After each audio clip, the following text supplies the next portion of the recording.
Chega, beleza? Como é que vocês estão, meus amigos? Ontem tivemos um dia movimentadíssimo. A começar pelo Valdemar, finalmente aceitou que existe uma ala desalinhada dentro do PL. Vamos também falar de Bolsonaro. Ele comentou uma coisa ontem e, coincidência ou não, 3 horas depois, a Globo News falou sobre o tema, sem citar Bolsonaro e externalizando um grande medo do que pode acontecer com Dilma, com Haddad e a proposta da reforma tributária deles, que, vamos comentar, saíram mais notícias, várias delas extremamente preocupantes, que inclusive podem impactar no bolso do cidadão comum. Depois vamos falar mais sobre o Dilma, ele que tem alguns motivos para começar a se preocupar.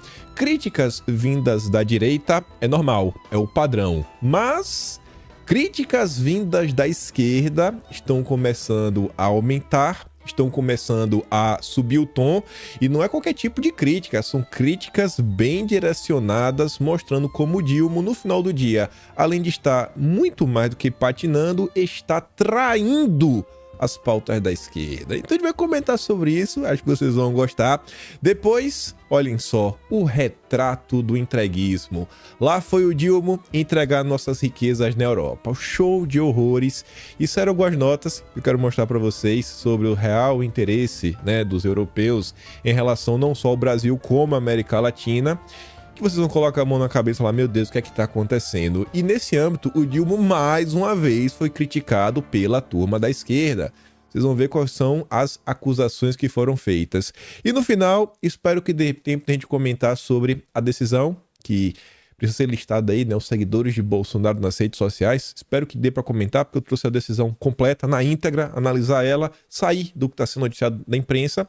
E também tem um texto interessante sobre Bolsonaro, que se não der tempo, a gente comenta amanhã. Mas vamos começar. Primeiro, como eu falei, finalmente o Valdemar entendeu que existe uma ala no partido que isso atrapalha, não ajuda, porque, além de não estar alinhada, não trabalhar no legislativo para avançar com as pautas que elegeram Bolsonaro e que representam, ou pelo menos Valdemar diz representar o PL, a turma tá lá fazendo L, jogando contra e ainda fica queimando o filme. Aquela pessoa, o isentão e aquela turma da terceira via que adora apontar o dedo e falar, olha, ó, Bolsonaro e Dilma são iguais. Olha lá, tá fazendo ele a mesma coisa.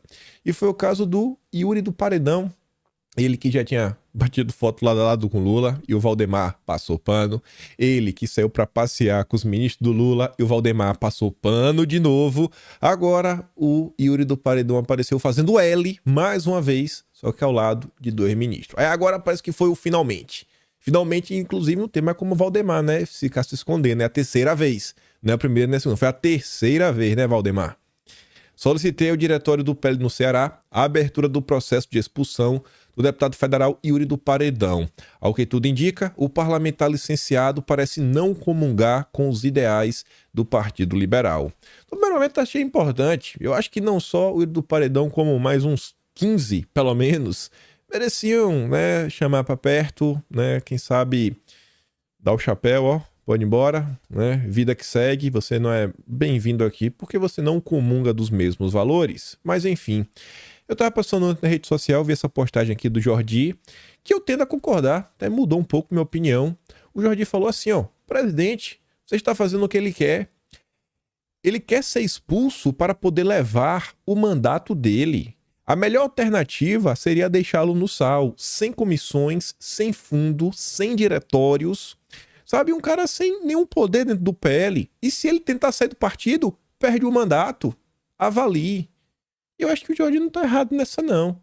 Agora eu tenho que ficar claro é isso, que tem deputados lá dentro que não representam o PL. E o PL tá agindo para puni-los, para mostrar que sim, que está alinhado. Porque isso passa uma mensagem clara para a população. No dia que o Valdemar entender isso e realmente colocar o partido para se tornar um partido de direita no Brasil, eu acho que o PL vai crescer mais do que todos os partidos juntos deste país. Vamos continuar. O que eu estava falando para vocês, e prestem atenção no horário. No dia de ontem, a 12h05, aparece ele. Com sua malemolência, pinta de jogador, histórico de atleta, Jair Messias Bolsonaro, o único. A única certeza da reforma tributária do PT. A Receita vai arrecadar mais. E aí Bolsonaro coloca ali a nota da Folha de São Paulo, dizendo que o IVA do Brasil pode ir a 28% e ser o maior do mundo, segundo o IPEA. Comentamos ontem e é uma notícia que é falsa. O corpo da matéria aponta que é 28,4% e ainda em relação ao primeiro texto, que foi basicamente apresentado no dia 22, que foi modificado por 2 vezes e a versão que foi aprovada foi a terceira, com várias exceções extras que não estavam previstas no primeiro texto. Logo, o 28,4 vai ser muito maior. Então, é uma matéria que não condiz com a realidade, ou seja, vai ser muito mais do que 28. Aí, Bolsonaro postou isso, 12h05. Aí, o braço de sustentação do Lula, dentro da imprensa, a Globo News, o pior jornalismo do Brasil hoje, porque não é mais jornalismo, se tornou um clube de torcedores, né, de líderes de torcida. Lá vai o Boca de Latrina para falar assim, ó, armadilha do ponto de vista político. Oposição vai explorar que o PT criou o maior imposto do mundo. Esse já é um discurso que já está sendo esboçado. Isso vai colar, vai colar. E o Boca de Latrina, né, o Otávio Guedes, não sabe por que é Boca de Latrina, porque certa vez ele estava dando entrevista, né, lá, dando seus comentários, e uma mosca entrou na boca dele. Mosca, né, normalmente não frequenta locais muito limpos. A mosca gosta, né, de uma sujeirinha. Então tá lá o senhor Boca de Latrina, com medo. E ele fala, rapaz, vai explicar o quê? Vai lá explicar pro cidadão que o imposto é o maior do mundo, mas o mas não vai colar. Não vai colar. E a Globo News não sabe como sair dessa ratoeira. Aí foram perguntar pro Haddad. Haddad, nos ajude, diga alguma coisa, porque você é o ministro da Fazenda. Como resolver esse impasse? E é que eu falei, ó, 3h42 da tarde. 3h37 após a postagem de Bolsonaro. Mas deve ser coincidência. Deve ser pura coincidência, né? Que a Globo News anda preocupada com Bolsonaro. Aí perguntaram pro Haddad, né? Um pouco antes da postagem de Bolsonaro. Estudo de pé. Perguntando, Haddad, o que você acha desse estudo? Vai ser realmente 28%? Vai ser mais do que 28%, né? É o que o estudo de pé aponta. Aí o Haddad, como um bom esquerdista, ou seja, um hipócrita, porque toda cara da esquerda é hipócrita no final do dia, ele se mostrou um negacionista. O IPEA, com vários cientistas econômicos, estatísticos, fez um estudo sério e o Haddad começou a questionar o estudo. É um negacionista, mas tá ali, ó. Estudo do IPEA afirma que a alíquota do novo imposto deve ficar em 28%. Haddad disse que é preciso olhar as premissas do estudo para não nos assustarmos. Aí ele fala, não, mas o estudo é bom, né? Porque o estudo só é bom na parte que interessa a ele. Que ele fala assim, não, o estudo nos mostra que quanto mais exceções, maior vai ser o IVA. Beleza, Haddad. Agora faz o L. Faz o L e sustenta o projeto de vocês. Aí, continuando, lá vem outro negacionista, o Alckmin. Sem nenhum argumento técnico, apenas munido do apoio da Globo e do Lula, Alckmin minimizou o estudo. É outro negacionista que estima que a alíquota vai ficar em 28%. Ele avalia que ainda é cedo para medir o resultado da reforma. Tem que esperar, né? A partir de 9h30 da noite que o estudo começa a valer. Tava muito cedo, né? 5h30 da tarde. É piada, gente. Você já pensou se fosse o governo Bolsonaro apresentando algo, aí vem um instituto como IPEA, traz um estudo. Você já imaginou se o Paulo Guedes, você imaginou se algum ministro de Estado começa a fazer questionamentos em relação a um estudo científico sério, o que a imprensa iria fazer? Olha o absurdo que está diante de nós. Tudo para passar pano para o Lula. Então nem aí pro povo, vão passar por cima da população para blindar o Lula? É isso que a imprensa vai fazer? Aí vem a Folha de São Paulo ontem. E mais uma nota, essa aqui é inédita. Restaurantes estimam alta de até 20% nos preços sem regime diferenciado de impostos. Aí você fala, eita, e agora? Pobre come, né? Não dá pra falar que comida é um impacto. Só que a Miriam Leitão vai te ensinar que pobre não come em restaurante. E nem deveria, né? Eu quero ver, eu juro, eu queria muito ver a Miriam Leitão falar que pobre não come em restaurante. Que é pra você pegar e jogar. Então você tá dizendo que dá pra aumentar o preço e tornar restaurantes algo ainda mais inacessível pro pobre, que ele não tá nem aí.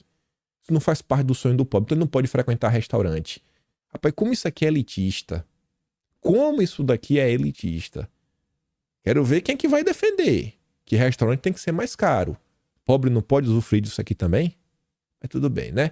Aí tá ali falando que os clientes poderão ter que pagar até 20% a mais. Quem diz é o Roberto Bialski, fundador e porta-voz da ANR, Associação Nacional de Restaurantes. Simulações feitas pela entidade indicam que o imposto final da atividade, desde a compra de cada um dos ingredientes, produção até o fornecimento da refeição pronta, ficaria entre 14% e 15%. Atualmente, essa carga tributária varia de 7% a 8%, segundo o setor. Então veja, um crescimento ali de 7 a 8% da carga tributária, no final do dia para o cliente é um aumento de 20%. Mas o L é basicamente cada 1% sobe 2%. Com a rentabilidade média na ordem de 10%, a mudança na cobrança de imposto, diz a ANR, praticamente eliminaria o lucro desses negócios. Isso sem contar o que o Dilma vai fazer com o imposto do pecado. Se o Dilma começar a falar que plástico vai ter que pagar mais, tu já imaginou a quantidade de produtos que vem em embalagens plásticas? Se ele falar que papel é um problema, porque papel, tá ligado? A indústria do desmatamento, né? Você tem que derrubar árvores para fazer papel. Se colocar imposto seletivo no papel, sobretaxa, e aí? Se o Dilma colocar sobretaxa na carne, no refrigerante, quanto é que vai o preço? Quanto é que vai o preço das coisas? Ninguém sabe.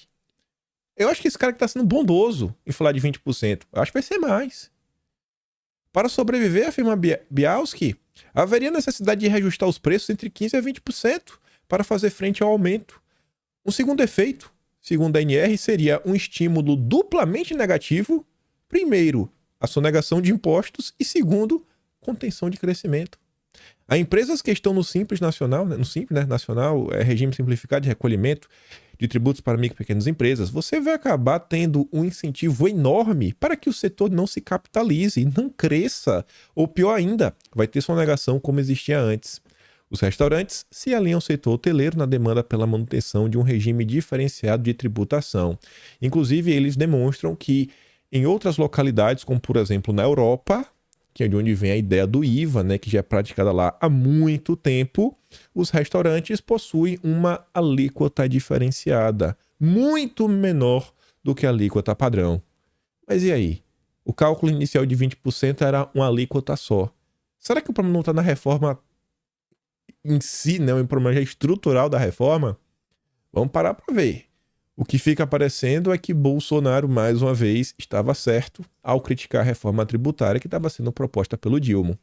Aí, eu já falei, eu adoro ler os comentários da Folha de São Paulo, porque alguém, para dar dinheiro para essa turma, não pode bater bem da cabeça. Dito certo. Olha os comentários. Só tinha um, até o momento que eu parei para ler, né? O comentário é do Renato Pereira. Tá avisando, ó, o restaurante vai ficar 20% mais caro, viu, irmão? É o restaurante. Não é o iate do milionário, não é o jatinho, não é o voo de milionário, é o restaurante, viu, Renato? Aí ele diz assim, ó, todos querendo manter o seu benefício, igrejas, times de futebol, restaurantes, o Brasil não tem a menor chance de dar certo. Ele quer pagar mais. O eleitor do Lula é assim, é gado premiado, né? Quer pagar mais imposto. Eles deviam começar agora, né? Abrir a carteira, fazer uma doação, doa PT, pula, continuar trabalhando, curtindo a vida doidado. Aí, Migalhas, um portal focado no judiciário, ao lado do Conju e do Jota, acho que são os 3 maiores portais do país. Eles comentaram sobre a reforma, sobre a ótica das questões jurídicas dela. E fala assim, ó, reforma tributária no Brasil, desafios e oportunidades para a justiça fiscal. Isso foi de ontem. Eu acho que realmente é uma oportunidade, que vai ter muito litígio, né? Muito questionamentos nos tribunais ao redor do país. Aí o Lucas Pereira, né, o advogado que escreveu esse texto, ele fala do imposto do pecado. E ele não fala algo bom. Acho que é um problema para a maior parte das pessoas. Que ele fala assim, ó. Uma das novidades introduzidas pela proposta de reforma tributária é a criação do imposto seletivo, que visa tributar produtos e serviços prejudiciais à saúde e ao meio ambiente. Já todo mundo está ligado. Essa medida busca alinhar o sistema tributário às boas práticas internacionais e proteger a sociedade e o ambiente. No entanto, o texto substitutivo não define claramente o que seriam esses produtos e serviços prejudiciais, deixando essa definição a cargo de uma lei complementar. Está muito aberto. A falta de clareza na definição de itens prejudiciais à saúde e ao meio ambiente pode gerar insegurança jurídica. vai ter mais litígios, mais disputas, mais gastos com os advogados e dificuldade na aplicação do imposto seletivo, né? A definição precisa dos critérios e parâmetros... A definição precisa dos critérios e parâmetros é fundamental para evitar interpretações arbitrárias e assegurar uma aplicação adequada do novo sistema tributário. Vocês acham que existe alguma chance do Lula e do Haddad, que já estão negando um estudo do IPEA? Será que existe alguma chance dessa turma apresentar, né, critérios e parâmetros técnicos? A esquerda, que é baseada... Atenção, a sua base de sustentação é uma ideologia que não tem lastro na realidade, que é o socialismo. Qual a chance? O que passa na cabeça dessas pessoas, bicho? Assim, é muita inocência. Vai ser inocente assim, viu? No jardim de infância. A previsibilidade e estabilidade são aspectos essenciais para a confiança dos contribuintes e a efetividade da tributação seletiva. Para evitar controvérsias e garantir uma tributação seletiva eficaz, é importante que a definição dos itens prejudiciais seja baseada em critérios técnicos e científicos sólidos. O Haddad está negando um estudo do IPEA. O Alckmin está relativizando. Você está relativizando, né? O Dilma está falando que a democracia é relativa e está dando a Venezuela como exemplo disso. Onde essa turma tá com a cabeça, né?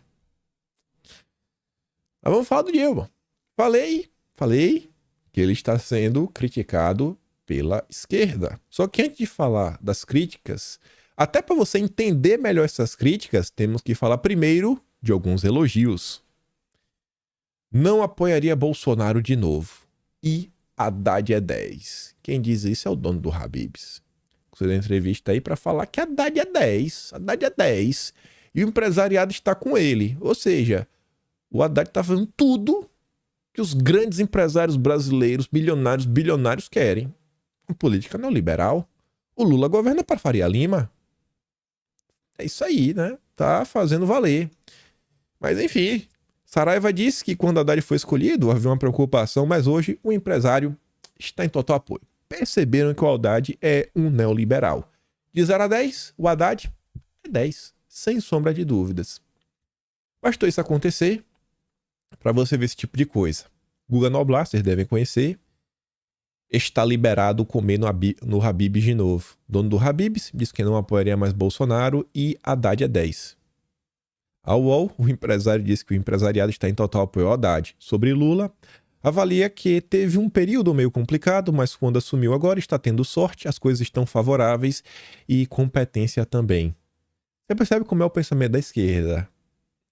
Apoia o Lula, sim. Então não precisa mais perseguir. Não precisa mais fazer boicote, porque agora está com a gente. Agora está do nosso lado. Pode parar a perseguição. Vai, beleza, né? Isso daqui é a parte. Vindo agora para as críticas. Jones Manuel, do Partido Comunista Brasileiro. O Jones está preocupado. Está preocupadíssimo.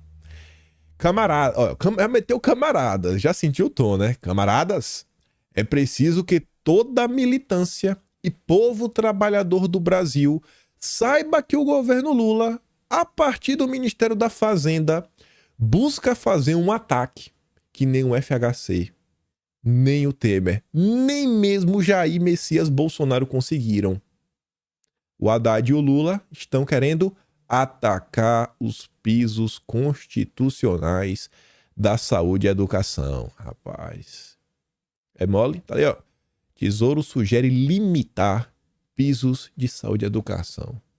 Imagine a dor do coração de um comunista ter que falar que o Lula tá fazendo algo que nem Bolsonaro teve coragem de fazer. Atacar a saúde e a educação.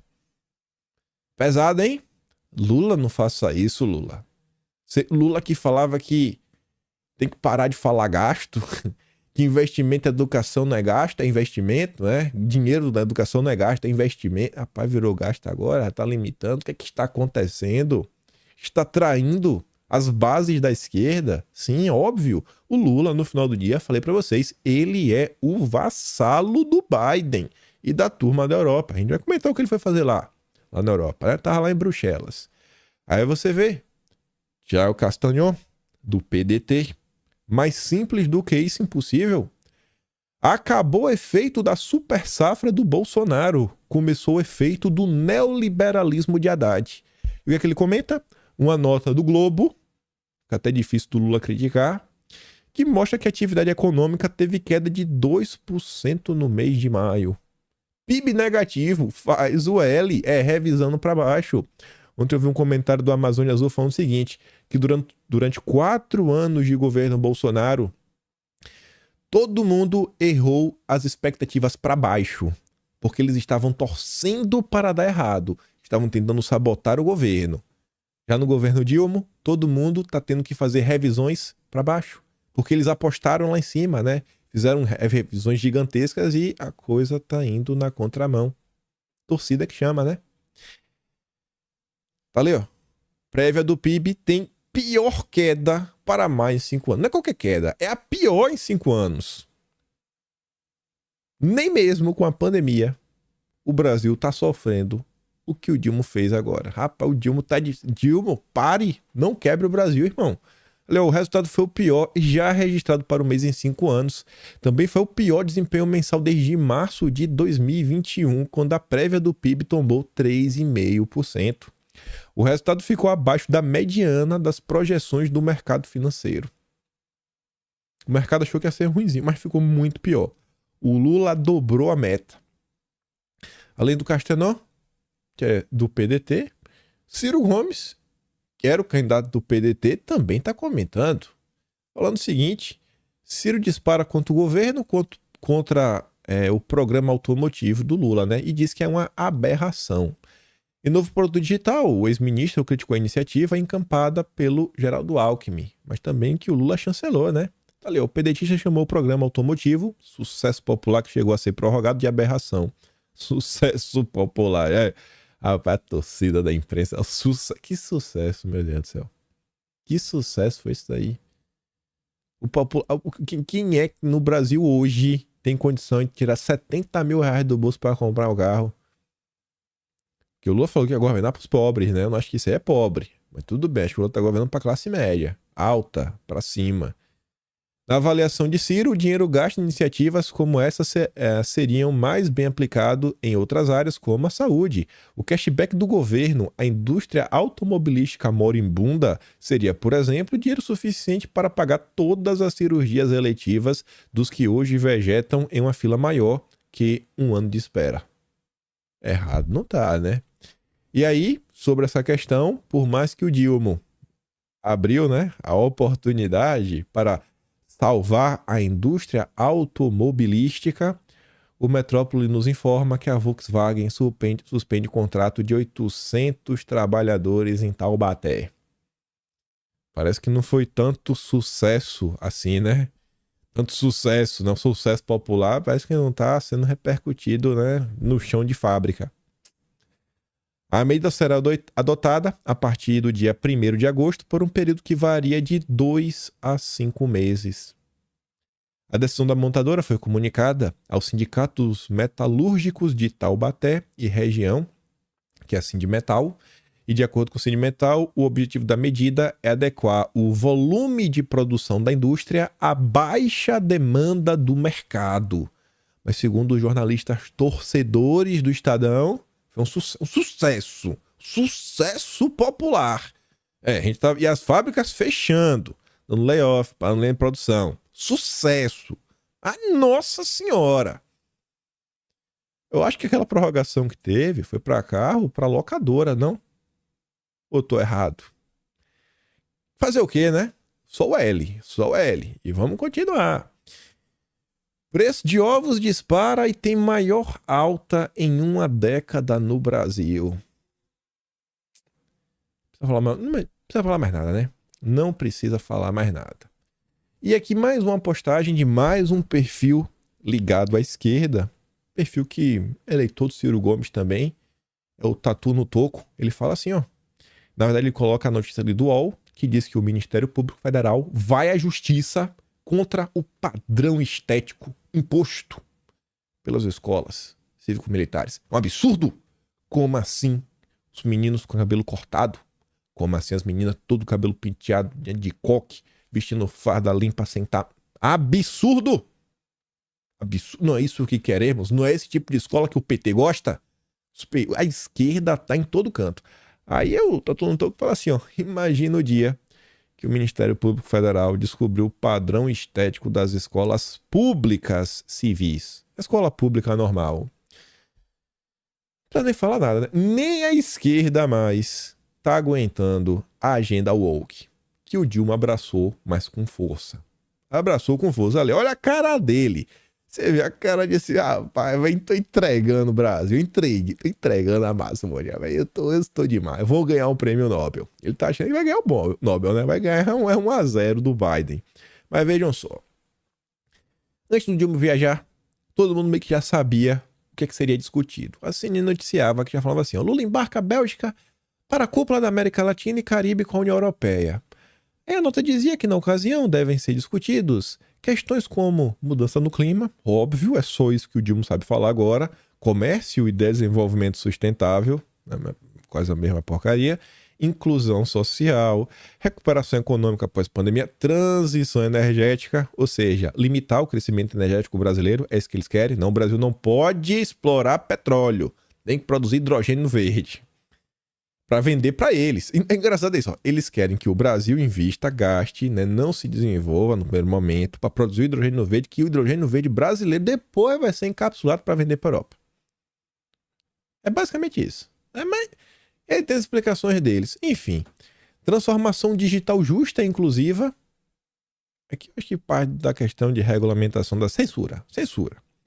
Migrações, reforma da arquitetura financeira internacional. A gente tá vendo aqui no Brasil, por exemplo, né? Eles vão criar a moeda digital do Banco Central, com dispositivos maravilhosos de poder congelar bem, né? Bloquear. Ih, rapaz, do jeito que a esquerda gosta. Luta contra o crime organizado e cooperação para o desenvolvimento. Essa era a pauta no geral. Aí o Dilma foi lá.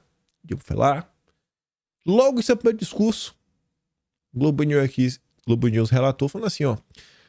Lula discursou empresários latino-americanos e europeus.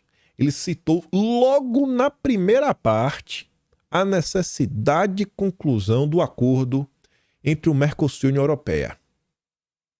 Se esse acordo não saiu na era Bolsonaro, sinal que esse acordo não é bom para o Brasil. Sinal que esse acordo não é bom. Se fosse bom, tinha saído. Eles iam barrar só por raiva de Bolsonaro? Eu não acho.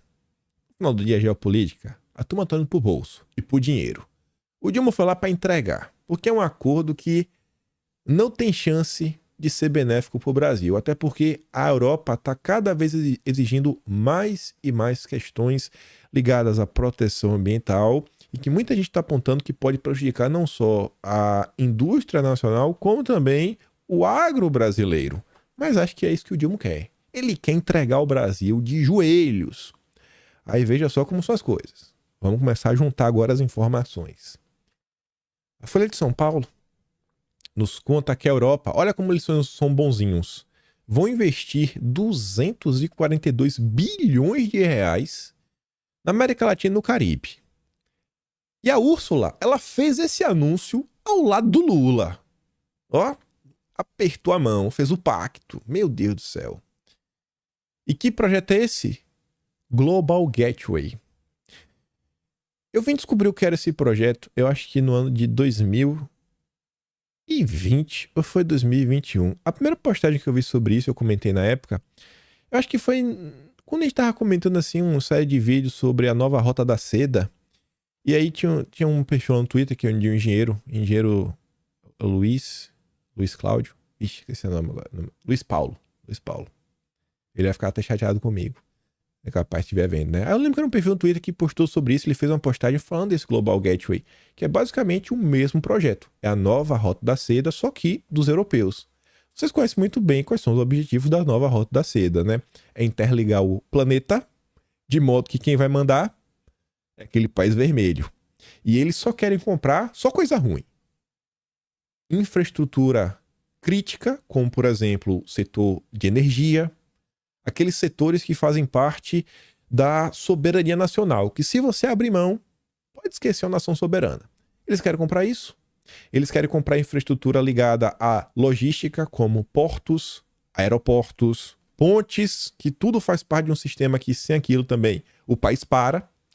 Querem comprar fazendas, porque será que eles querem comprar fazendas?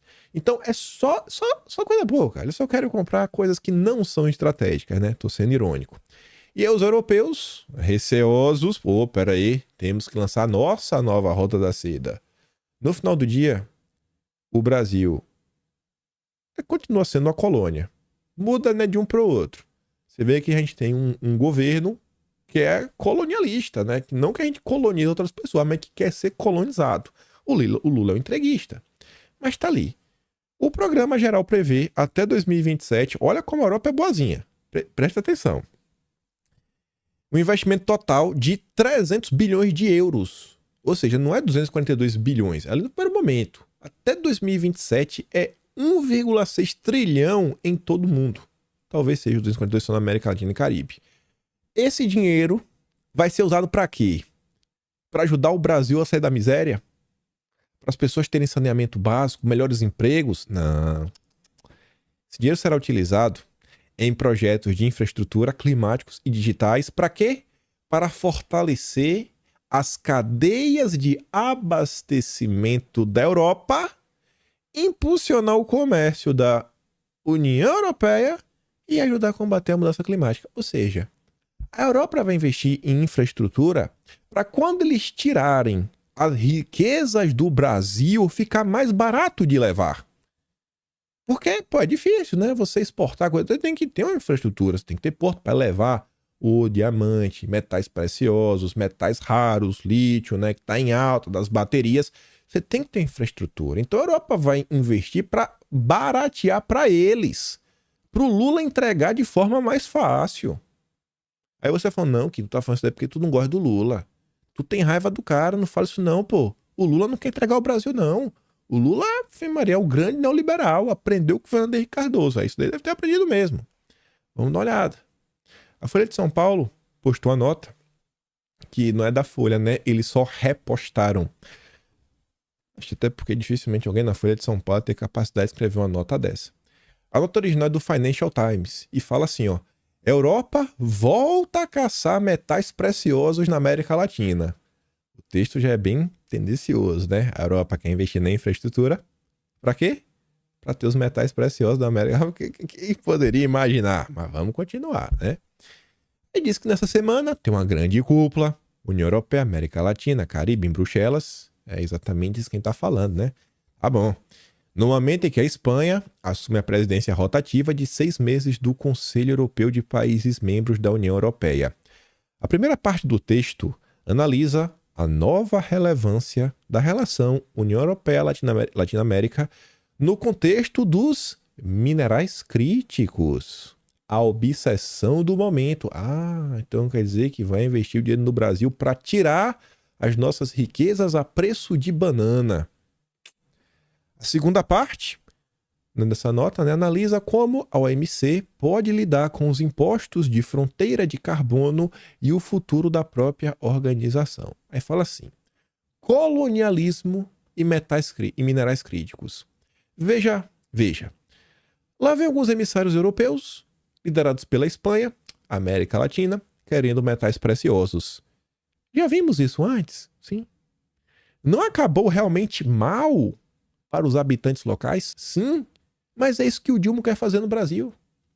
O passado colonialista da Europa pode ter lhe dado vínculos linguísticos e culturais com a região, mas também alimenta uma linha de retórica sobre a tentativa da União Europeia de explorar seu poder comercial para despojar a América Latina de suas matérias-primas básicas. Escrevi há algum tempo sobre como a União Europeia tentou suavizar um pouquinho essa abordagem quando, olha só, veja como a Europa é gente boa, gente. Tava lá o Chile e a Europa falou, Chile, somos do bem. Vamos atualizar o meu acordo, nosso acordo, para que vamos permitir que vocês construam uma indústria de processamento de lítio a jusante, em vez de apenas enviar matéria-prima básica para o exterior. Olha como a gente boa. Você vai poder pelo menos refinar. Você pode refinar, vem um pouco mais caro. Agora não cria a bateria, não. A bateria é o que crio. Sinto que a União Europeia está perdendo tempo.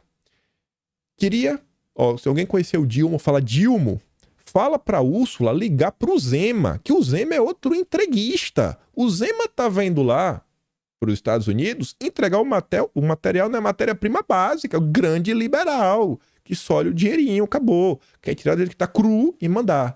Eu comentei esse vídeo, dei até o exemplo que Zimbábue, que eu acho que não é nenhuma grande potência, o governo falou, daqui não sai sem refinar. Cru não sai. Tira o lítio, refina, pode não fazer a bateria, mas vai refinar. Vai ter que agregar algum tipo de valor. O Chile faz a mesma coisa. E o Brasil é disputa. O Lula e o Zema para ver quem vai entregar primeiro. É um absurdo isso daí. É um absurdo. Mas vamos continuar. Você pode ignorar em grande parte qualquer coisa que a cúpula apresente sobre parcerias geoestratégicas, né, União Europeia, América Latina. Você também pode descontar bastante as várias iniciativas sobre minerais, como, por exemplo, o custo de matérias críticas.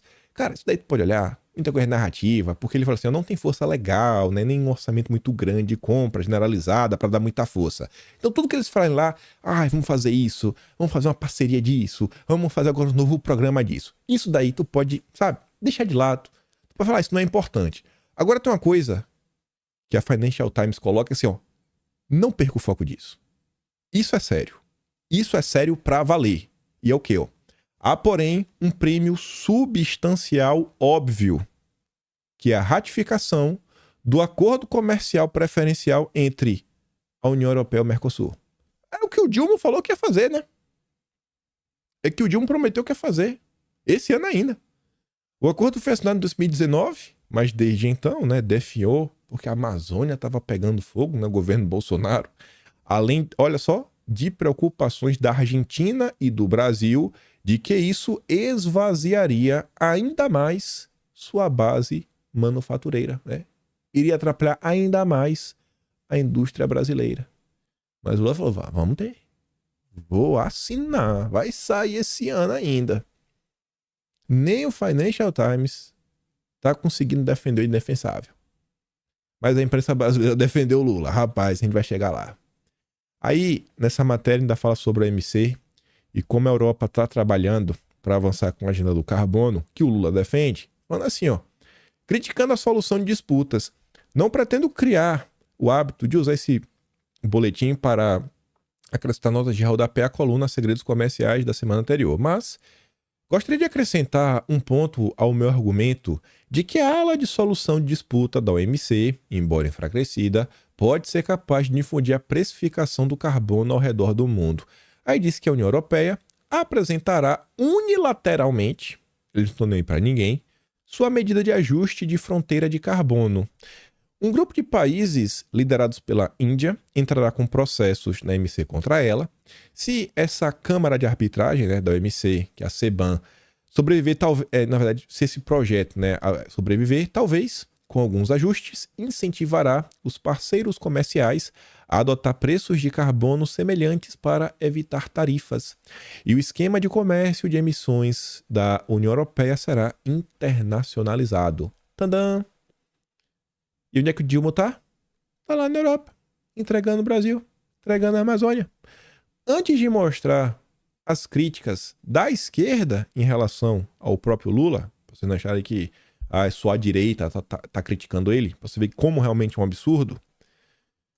Coincidência ou não, ontem, mesmo antes do Lula fazer o seu discurso entreguista, o Estadão soltou um editorial. Olha a manchete. O obstáculo nacionalista. Engraçado. Eu tô já escrevendo o Atlas de junho.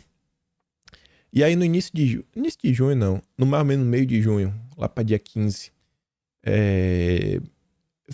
teve um vídeo que eu fiz aqui no canal que fazia assim um retrospecto, né, sobre o histórico da terceira via, o que é a terceira via, como ela se organizava, etc, tudo mais.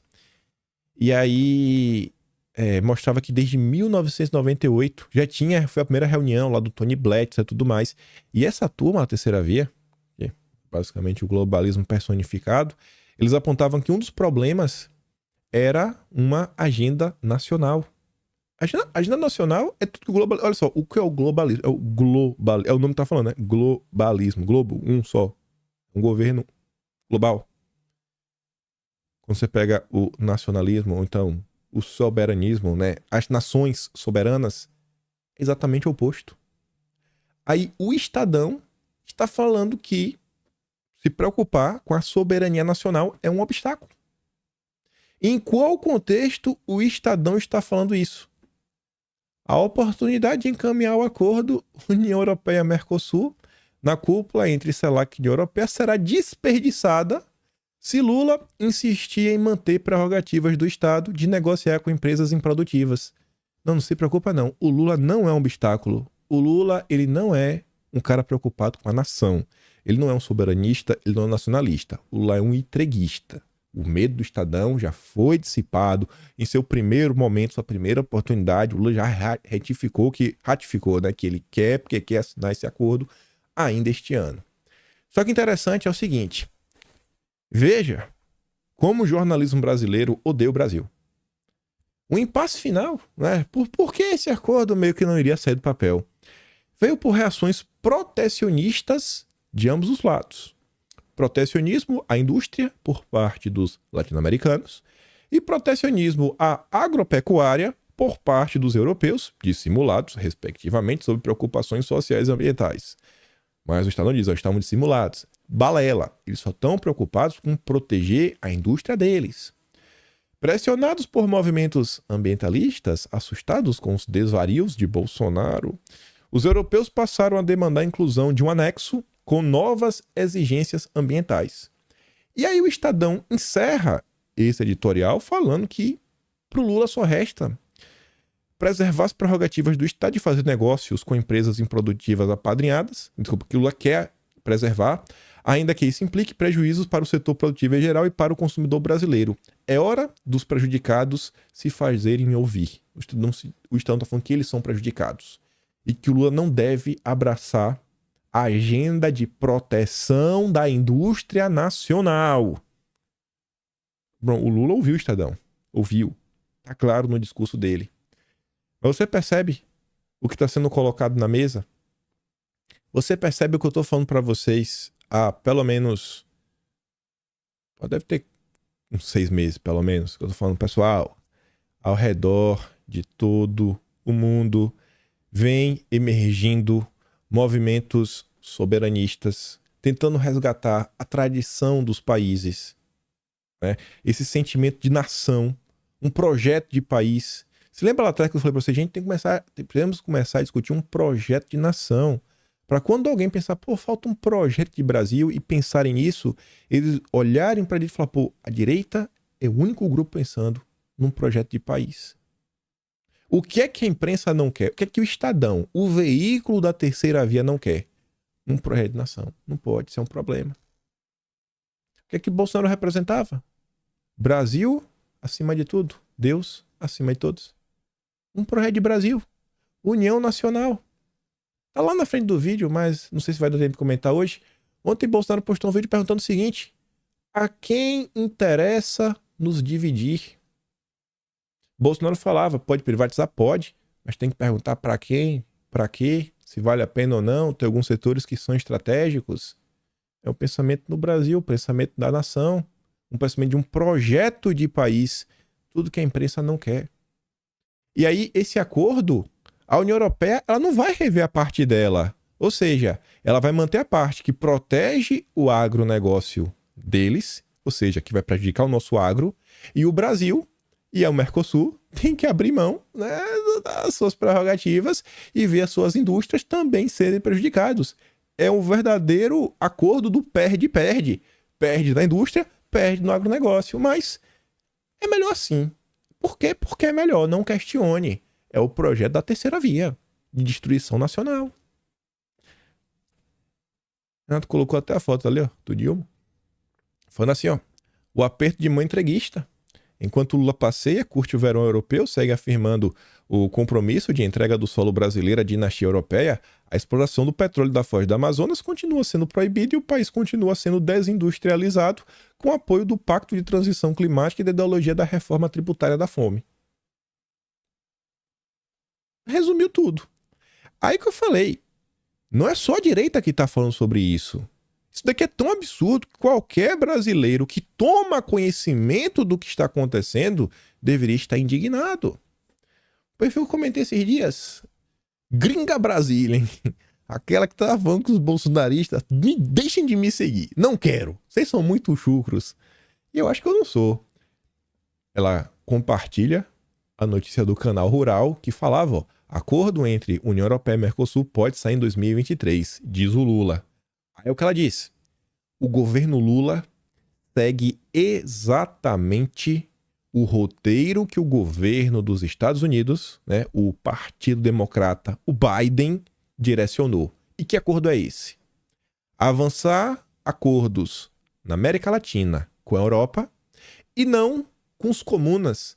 Dá adeus à nova rota da seda e abre os braços para o Global Gateway. Ó.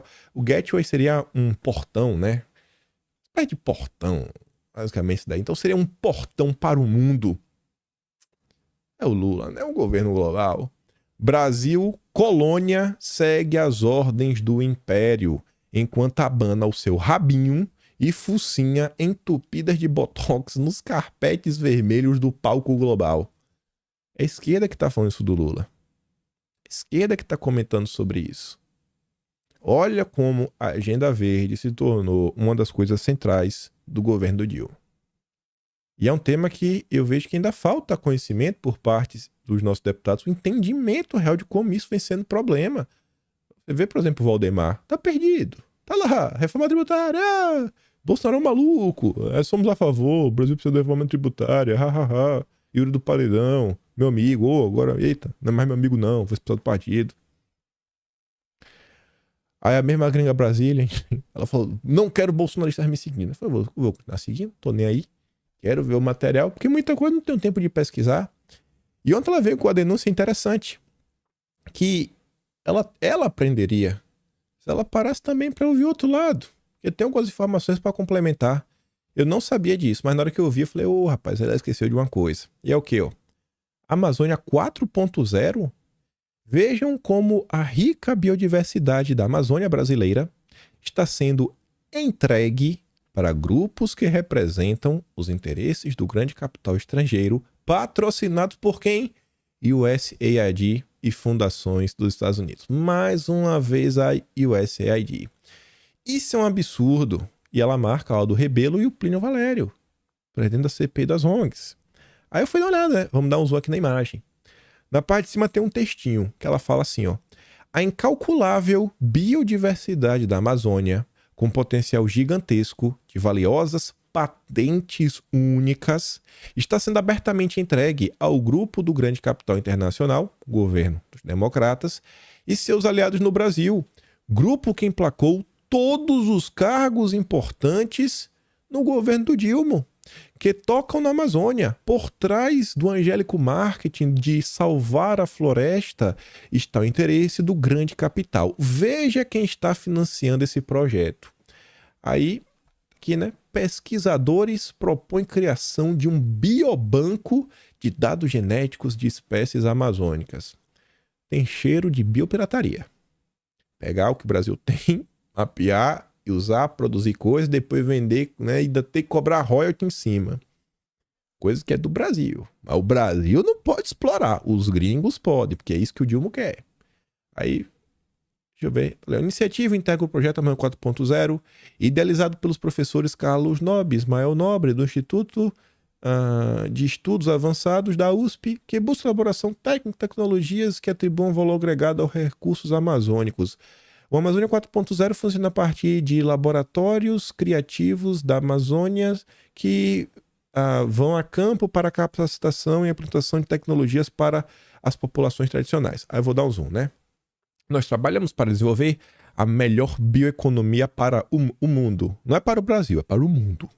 Para o mundo, não é para o Brasil. Esquece o Brasil. O Brasil não é prioridade. Aí depois tá lá, né? É o Instituto que desenvolve tecnologias para transformar insumos amazônicos em produtos de altíssimo valor agregado. Não para o Brasil, para o mundo. Desenvolver uma bioindústria poderosa, capacitar o povo local e criar alternativas necessárias para o desmatamento. Estamos unidos Conhecimentos tradicionais da ciência e indústria 4.0. Indústria 4.0 é a teoria do Klaus. Klaus lá do Fórum Econômico. Sabe como é, né? O grande reinício, o grande R. Olha quem está patrocinando. ICS, que ela fala que é a ONG financiada pela Open Society, do Soros, o Arapiaú, que é ligado à Marina, Fundação Ford, etc. O próprio Arapiaú, que é do Guilherme Leal, da Natura, que foi convidado, né, para ela Não sei, na verdade, não sei se o Guilherme Leal foi convidado, ou foi a diretora lá da Natura, mas acho que ele talvez seja chamado também na CPI das ONGs. Aí o SAID patrocina tudo que de pior que existe. Ela colocou a Conexus, ONG financiada pelo Arapiaú do Guilherme Leal, o SAID, a diretora da Conexus, Karina Pimenta, foi nomeada pelo governo Lula para a pasta de bioeconomia. E faltou uma ONG que a Gringa Brasília não falou nada. Gordon and Betty Moore Foundation. Se ela escutasse um pouco mais da direita, ela saberia. Quando comentamos sobre o caso da Febraban, sobre aquela matéria avassaladora do Joe Trigg em parceria com o Intercept, onde áudios de grandes executivos dos maiores bancos deste país comentavam como eles criaram, né, o que depois se tornou a norma da Febraban em relação à concessão de empréstimos para frigoríficos. Um dos principais envolvidos é Program Officer da Gordon and Betty Moore Foundation. Que baita coincidência, hein? Que baita coincidência. Mais um projeto para tirar nossas riquezas e entregá-las de graça. Nem a preço de banana, é de graça. Vamos fazer o L. Parabéns, Lula. Parabéns. Aí, enquanto o governo fica aí preocupado com o meio ambiente, o que é que lhes dizem? Terras indígenas. Relatório aponta um aumento de 28% no desmatamento. Precisa falar mais alguma coisa? Não, né? Que é número real. Briguem com os números.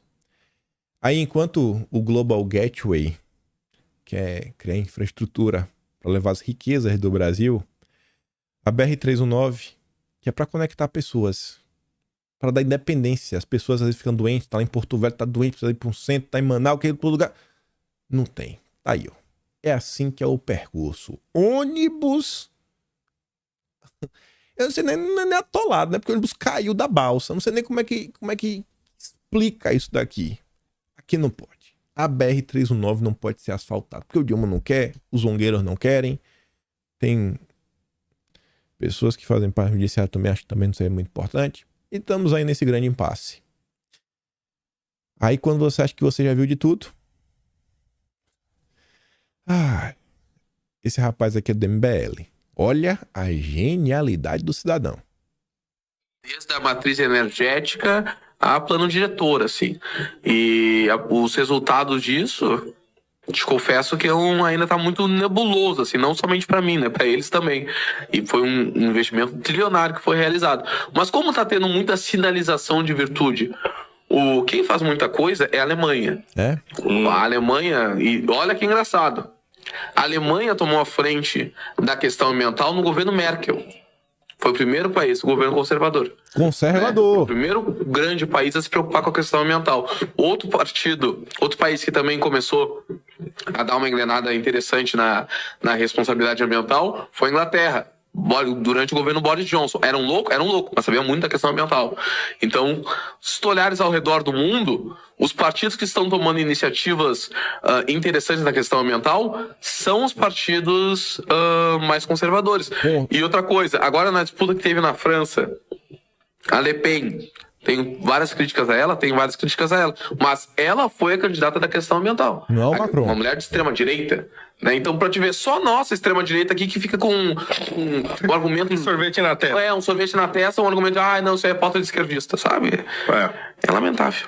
O MBL saiu em defesa da agenda ESG com mentiras. Não, que agora os países começaram a se preocupar. Agora, cidadão. Ô, jogador. Você nem é o nome desse cidadão, mas sei que é do MBL. É porque é da série C do MBL, né? Tem a série A, Kataguiri, Chico Linguiça, Tony Doritos. Aí depois tem testa de Testa de Fandangos na Série B. Esse aqui é a Série C, nem sei quem é esse daqui. Aí, alguns países começaram a se preocupar, alguns agora. Desde os idos de 1940 já se fala em agenda verde. Na década de 80, a coisa já estava a 1000. Na década de 90, no Brasil, o Fernando Henrique Cardoso estava falando que ONGs eram organizações neogovernamentais, tinham que governar junto. Aí o cara falou, não, agora. Onde é que essa turma vive? Ainda tá aí, não temos que avançar. Não, a Merkel, conservadora. O Macron tá chamando lá o Lula para discutir um pacto financeiro global verde. Mas não. A candidata do meio ambiente é a Le Pen. Rapaz, amanhã tá lá em BL levantando a bandeira woke, falando, temos que ser wokes, wokes. A turma do Alckmin tá realmente mal, viu? Catapix, Chico Linguiça, Antônio Doritos, revejam aí, né? Os colegas de vocês que tá ruim, meu irmão. Vocês estão muito louco, eu não esperava isso de vocês. Vocês realmente abriram o alçapão, estão descendo rápido. Aí, a turma do MBL, né? Os novos defensores da agenda ESG, você vê como são as coisas. Elon Musk diz que vencerá a batalha das inteligências artificiais e o motivo envolve ser menos ESG. E o que Elon Musk está falando no final do dia? Meu produto não é lacrador. Meu produto vai entregar para as pessoas o que elas querem. Vai ser desenvolvido a favor das pessoas.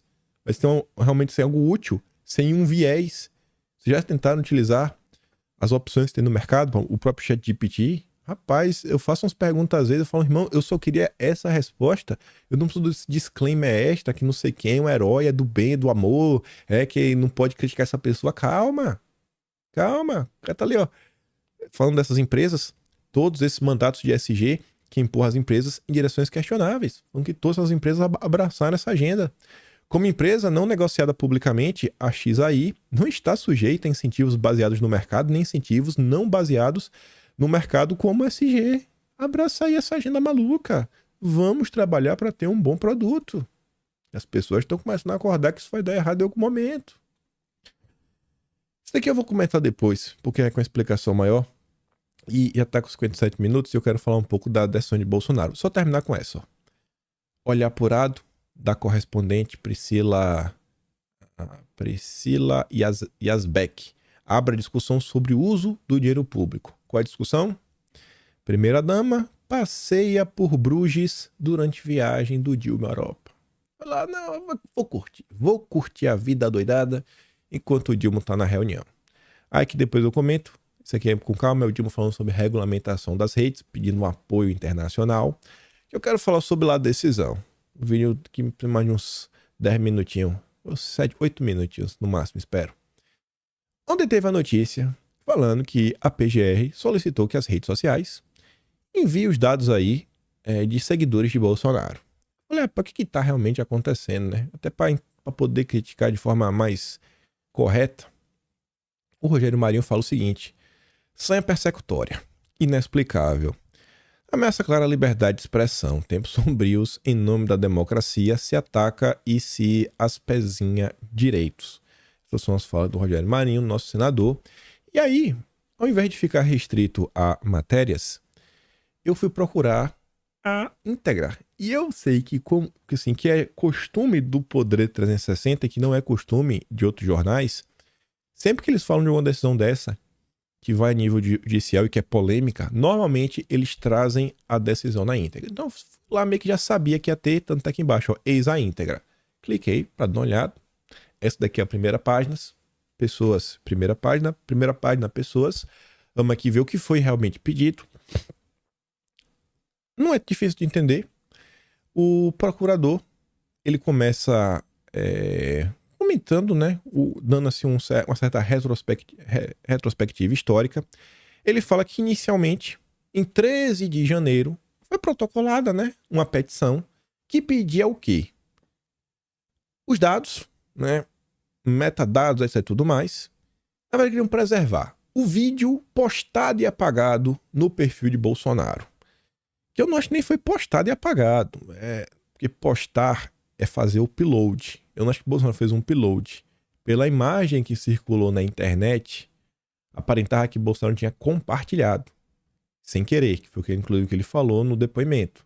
Foi aquele vídeo lá de uma confusão que teve. Dia 10 de noite, foi um dia que Bolsonaro tinha acabado de voltar em casa, já saído até do hospital lá nos Estados Unidos. Você deve lembrar, a história repercutiu bem. Se você não lembra em detalhes, tá tudo relatado historicamente, em ordem cronológica, no Atlas Brasileiro de Janeiro, kimpai.com, sem PR. Aí o procurador tá falando isso. Pedimos, né, abrir uma petição em 13 de janeiro. Pedimos soltar o vídeo. E aí, naquela época, pediram também que as empresas que Bolsonaro usa, etc, tudo mais, mandassem a íntegra das postagens de Bolsonaro referente a eleições, assuntos polêmicos, na justiça, as forças, fotos e vídeos com essa temática. Queria esse material. Também queria, naquela época, em janeiro, em 13 de janeiro, nessa petição, pediram a lista completa com os nomes e dados de identificação dos seguidores de Bolsonaro. Que assim, rapaz, é muita gente, hein? Só no Instagram são 25 milhões. Nome e dado, que dados seriam esses? CPF, e-mail, etc. Ixi, é muita coisa. Enfim. Que relativamente a cada publicação mostre visualização, curtida, compartilhamento, todas as métricas que podem ser aferíveis. Também pedia para identificar eventuais autoridades com foro privilegiado que tivessem feito publicações semelhantes a de Bolsonaro, tivessem repostado, dessem retweet, compartilhado, etc. Queria também essa lista.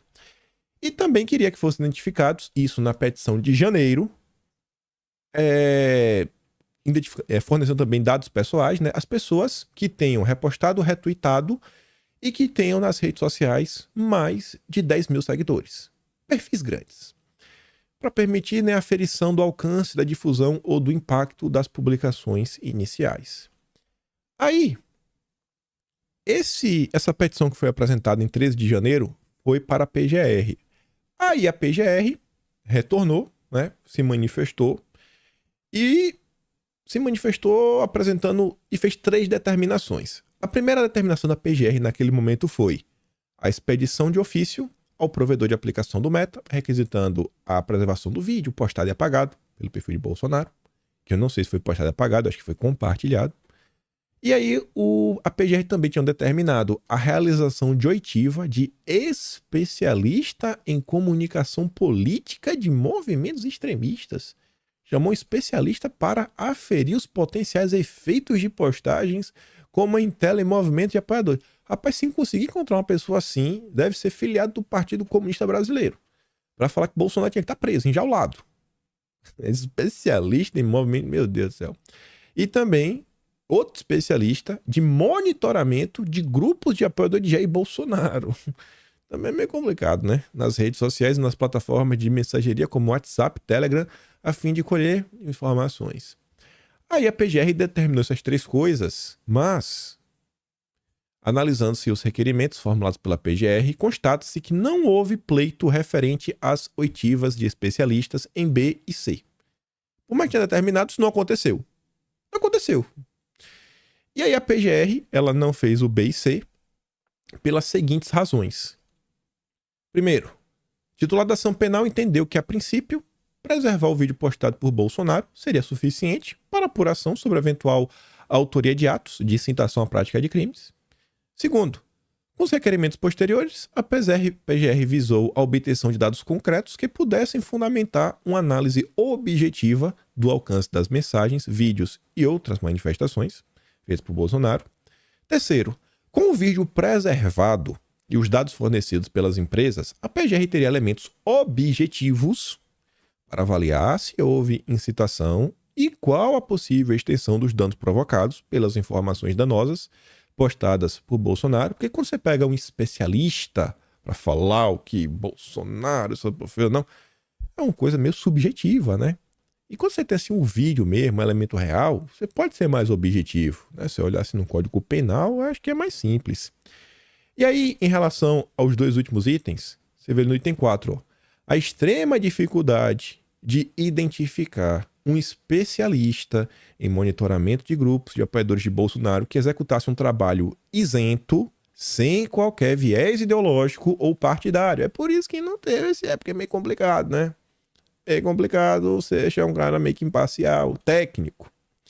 E aí, por isso, e essa sim, agora, é o pedido que foi feito, que rodou no dia de ontem, o que realmente foi solicitado. Primeiro, reiterou que seja enviado o vídeo lá, que foi apagado e etc, tudo mais, lá do perfil de Bolsonaro. Segundo, sejam requisitadas das empresas a integralidade das postagens de Bolsonaro envolvendo tudo, os temas polêmicos. Terceiro, seja determinado às empresas o envio em arquivo eletrônico, formato PDF, da lista completa, com os nomes e dados de identificação dos seguidores de Bolsonaro. E 4, que relativamente a cada publicação, as empresas informem as quantidades de visualizações, curtidas, compartilhamentos, repostagens, retweets, comentários e demais métricas aferíveis. Ou seja, no final do dia, acho que ele continua querendo a lista, né? É o que está dando a entender, dos seguidores de Bolsonaro. Rapaz, é gente, viu? Eu fico até me perguntando assim, rapaz, qual seria a utilidade disso? Só no Instagram são 25 milhões. Mas enfim. Na minha visão, né? O Bolsonaro era de madrugada no Brasil. Já tinha passado o dia 8.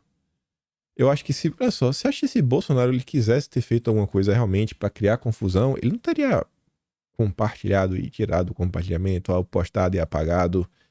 Acho que ele teria deixado, né? Ele não teria feito assim, na madrugada. Ele teria escrito alguma... Ele não escreveu nada. Eu acho que ele compartilhou, porque tinha um perfil abaixo que tinha colocado. Acho que a explicação de Bolsonaro na época, assim, mais precisa, ele falou que ele meio que tava tentando clicar para assistir depois, né? Às vezes ele foi clicar para você pegar o link, né? Pra você botar, sei lá. Eu mesmo tenho um grupo que é só eu, sozinho, que eu mando coisas para eu ler depois, né? Como se fosse uma agenda. Mas a turma quer. Para poder aferir crimes, etc, tudo mais. Eu não sei, fica meio complicada, sabe? Eu acho que o Brasil, a gente tá caminhando para um cenário bem ruim. Um cenário que a gente eu pelo menos não consigo vislumbrar uma pacificação no país, um avanço realmente das pautas mais prioritárias, tendo aí que se tiver algum problema precisa ser julgado, punido, etc, tudo mais. Mas eu acho bem complicado esse tipo de movimentação. Tem um texto que eu quero comentar depois com calma, foi escrito pelo Stephen Kanix.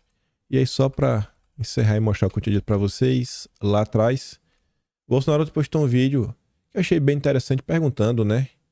Quem está nos dividindo? Quem está nos dividindo? A turma fala tanto de polarização, disso, daquilo, outro, etc, tudo mais. Mas quem realmente está trabalhando para unificar o país? Será que esse tipo de ação ajuda? Será que realmente necessário ter todos esses dados para você conseguir saber se Bolsonaro fez algo de errado, não fez algo de errado, etc. Você vê que só um tipo de notícia como essa é uma baita confusão. Eu vi que até pessoas de esquerda estavam se questionando o que está acontecendo. Eu espero que Deus abençoe os tomadores de decisão desse país para que a gente realmente chegue a algum lugar mais de boa, porque as coisas estão tão ruins, viu? Não é por nada não, as coisas estão complicadas. Enfim, fico por aqui. Se gosta do meu trabalho, passa no meu canal. Tamo falando, valeu. Tem o Pedro na descrição. Atlas Brasileiro, kimpaim.com, sem BR. O maior registro, isso eu posso falar, é o maior registro da história do Brasil de janeiro para cá. De forma detalhada, separado por temas, em ordem cronológica, para ninguém esquecer nada. Nada passar em branco. Mas tá lá. E é isso. Espero poder estar aqui amanhã, ver vocês. Lembra daquela compartilhada básica e aquele grande beijo e abraço. Tamo juntos. Valeu, meus amigos. Fui!